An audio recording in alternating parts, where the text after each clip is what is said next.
आइए जानते हैं आज की कुछ प्रमुख अंतर्राष्ट्रीय खबरों को। पहले एक नजर आज की हेडलाइंस पर। दिल्ली नोएडा में ठंड कोहरे के साए में ही बीतेगा गणतंत्र दिवस। पहाड़ों से आ रही बर्फीली हवाएं बढ़ा रही मुसीबत। 14 के बाद 24, 10 साल बाद मोदी आज फिर करेंगे यूपी के बुलंदशहर से लोकसभा चुनाव का शंखनाद। अगले 4 दिन तक भीषण ठंड से नहीं मिलेगी राहत। पटना समेत ये जिले रेड जोन में। तेलंगाना ऑफिसर के बाद मिला कुबेर का खजाना, 100 करोड़ से ज्यादा की संपत्ति। अजय देवगन स्टाइल में स्कॉर्पियो से स्टंटबाजी पड़ी महंगी, पुलिस ने काटा 22,000 रुपए का चालान। यूक्रेन के 65 कैदियों को लेकर जा रहा रूस का प्लेन क्रैश, सभी की मौत। हुती विद्रोहियों ने अमेरिका की नाक में किया दम, समंदर में फिर यूएस जहाज पर दागी 3 बैलिस्टिक मिसाइलें। सोना खरीदारी का ना गंवाए मौका, दाम गिरे।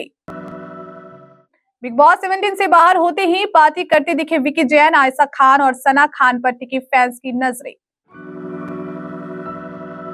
और लगातार दूसरी जीत हासिल करने उतरेगी भारतीय टीम। भारत की युवा ब्रिगेड के सामने आयरलैंड की चुनौती। जनवरी अब विदा होने को है, लेकिन ठंड कम होने का नाम नहीं ले रही है। आलम यह है कि कोहरा भी मुसीबत बढ़ा रहा है। मौसम विभाग के पूर्वानुमान में पिछले कई दिनों से एक एक दिन कोहरे और ठंड के बढ़ते जा रहे हैं। बुधवार की सुबह एक बार फिर कोहरे का पूर्वानुमान येलो से बदलकर ऑरेंज कर दिया गया। सुबह के समय कई जगहों पर विजिबिलिटी 50 मीटर और इससे भी कम रही।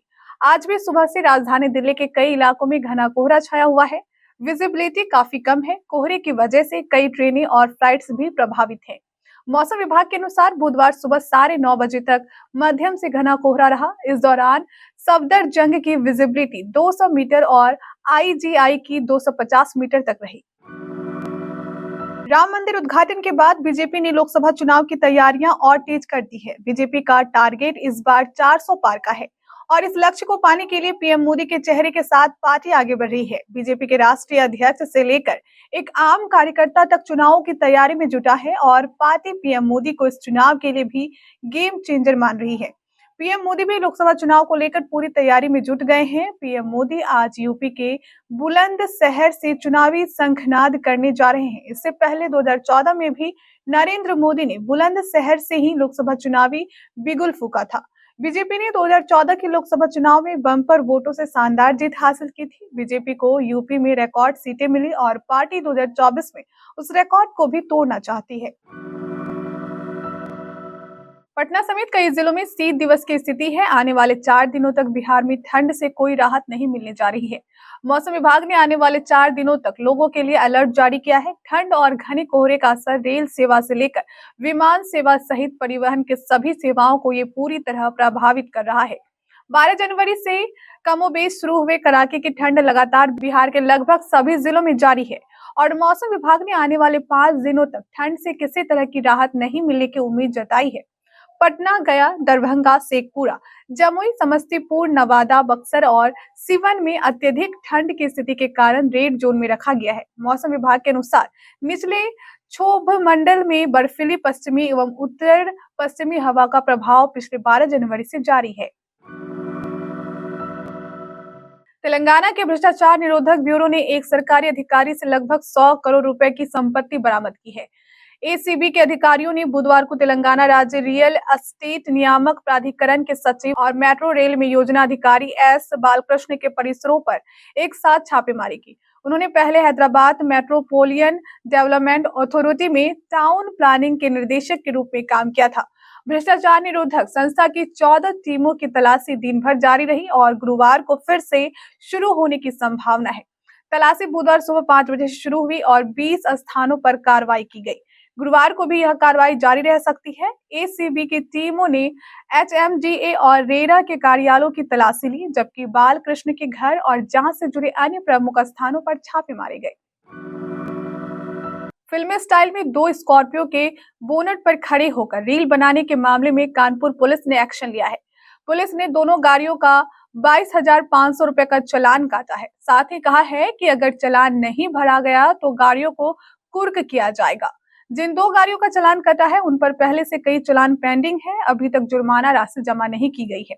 अवैध नंबर प्लेट लगी जिन 2 स्कॉर्पियो पर सवार होकर गंगा बैराज पर स्टंटबाजी की गई, वह अजेंद्र सिंह नाम के शख्स की बताई जा रही है। इनमें एक गाड़ी पर HSRP नंबर प्लेट न होने पर 5,000 का एक चालान है, जबकि दूसरी गाड़ी पर नो पार्किंग में वाहन खड़ा करने से लेकर फॉल्टी नंबर प्लेट समेत विभिन्न ट्रैफिक नियमों के उल्लंघन के 15,600 रुपए के कुल 5 चालान पेंडिंग चल रहे हैं।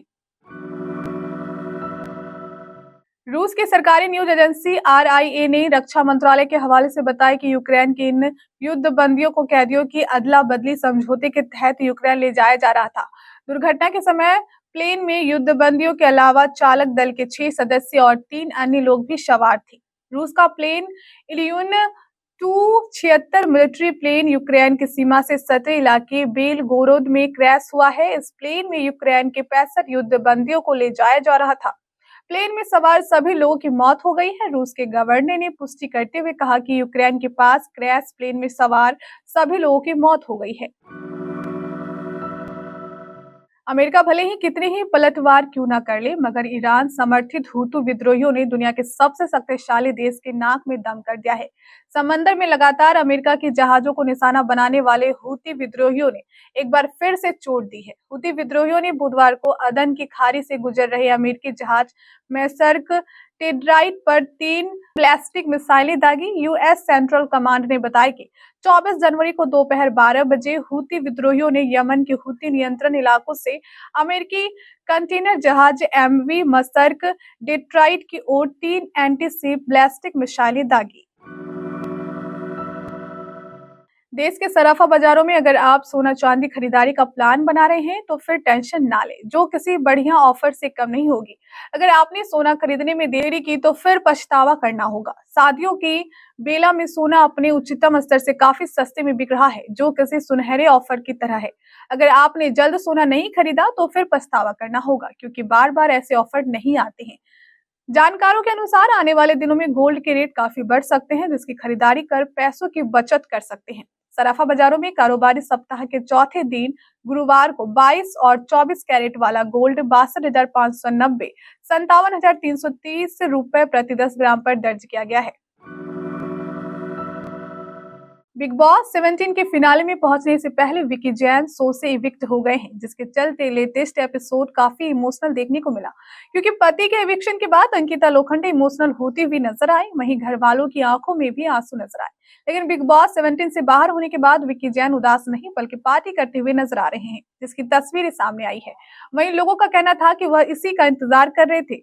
टैली चक्कर के इंस्टाग्राम पेज पर शेयर की गई तस्वीरों में विक्की जैन को ईसा मालवीय और कुछ दोस्तों को देखा जा सकता है, जबकि बैकग्राउंड में आयशा खान नजर आ रही हैं, जबकि एक तस्वीर में सना खान नजर आ रही थी। इस पोस्ट को देखकर लोगों ने खूब रिएक्शन दिया है। भारत की युवा ब्रिगेड ICC अंडर-19 वनडे विश्व कप के दूसरे लीग मैच में गुरुवार को आयरलैंड की चुनौती का सामना करेगी। भारतीय टीम अपने कठिन मुकाबलों से पहले इस मैच में बल्लेबाजी का अच्छा अभ्यास करने का कोशिश करेगी। भारत ने एक तरफा रहे पहले मैच में बांग्लादेश को 84 रन से हराया। अब आयरलैंड के खिलाफ उसके पास प्रयोग का मौका है, क्योंकि अगले सप्ताह से सुपर 6 चरण में कठिन प्रतिद्वंदियों का सामना करना होगा। आयरलैंड ने पहले मैच में अमेरिका को हराया, लेकिन दूसरे मैच में बांग्लादेश से पराजय का सामना करना पड़ा। भारत के सामने चुनौती विरोधी टीम नहीं बल्कि अपने ही प्रदर्शन का स्तर बेहतर करने की होगी।